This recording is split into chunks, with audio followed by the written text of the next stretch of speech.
Hey mga ka-commuters! Nangarap na ba kayong bumalik ang dating ganda ng biyahe ng tren papuntang Bicol?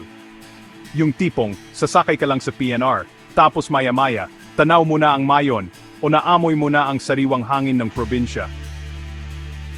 Tara, samahan niyo akong balikan ang nakaraan at alamin ang kwento ng PNR Bicol, o mas kilala ngayon bilang South Long Haul Project. Isipin niyo, mahigit 100 taon na ang nakalipas, binuksan ang South Main Line noong 1916. Noon, ito ang nag-uugnay sa buong Southern Luzon. Nariyan ang Lucena Express, Bicol Express, mga tren na dumadaan sa 35 istasyon mula Sucat hanggang Matnog, Sorsogon. Libu-libong pasahero pati na rin ang mga kalakal ang dumadaan dito araw-araw. Pero, sa paglipas ng panahon, unti-unting nabawasan ang mga sumasakay. Dumami ang mga bus, naging mas madali ang biyahe sa Maharlika Highway, at unti-unti, naluma at napabayaan ang Riles. Ngayon, sa ika-21 siglo, may bagong plano. Gusto ng gobyerno na buhayin muli ang South Long Haul sa pagkataong ito mas moderno, mas mabilis, at mas maginhawa. Ang plano? 565 kilometro ng standard gauge rail, single track muna, pero handa para sa pagpapaganda. Target na bilis, hanggang 160 kilometro bawat oras. Express, commuter, at freight trains. Lahat ay posible. Astig, di ba? Pero siyempre, hindi lahat ay madali. Una, may problema sa pondo. Dati, tutulong sana ang China, pero noong 2023, umatras sila. Kaya ngayon, naghahanap pa rin sila ng bagong pondo. Japan, India at Korea. South pati na rin ang Asian Development Bank ay nagpakita ng interes.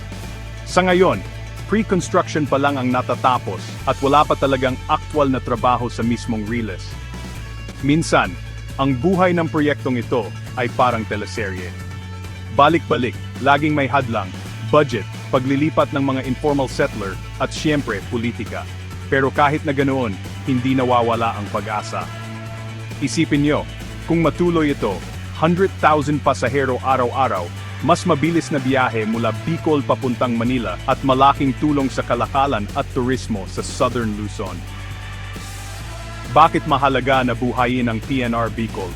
Simple lang. Para sa maraming Pilipino, lalo na sa ating mga pang-araw-araw na commuter, malaking bagay ang ligtas, abot kaya at maasahang transportasyon. Hindi lang ito tren, ito ay tulay ng mga pangarap para sa mas komportableng biyahe, mas mabilis na paghahatid ng mga kalakal, at mas maraming oportunidad. Kaya, mga kababayan, habang naghihintay tayo ng balita kung kailan talaga magsisimula ang konstruksyon, alalahanin natin ang mga kwento ng tren, ang tunog ng mga riles, ang mga kwentuhan sa loob ng bagon, ang tanawin ng mga palayan at kabundukan. Sana, balang araw, maranasan ng bagong henerasyon ang #Bicol Express muli, hindi lang bilang alaala, kundi bilang isang tunay na biyahe, sakay ng modernong PNR. Ako si Drew, at hanggang sa susunod nating biyahe, kita-kita tayo sa Riles.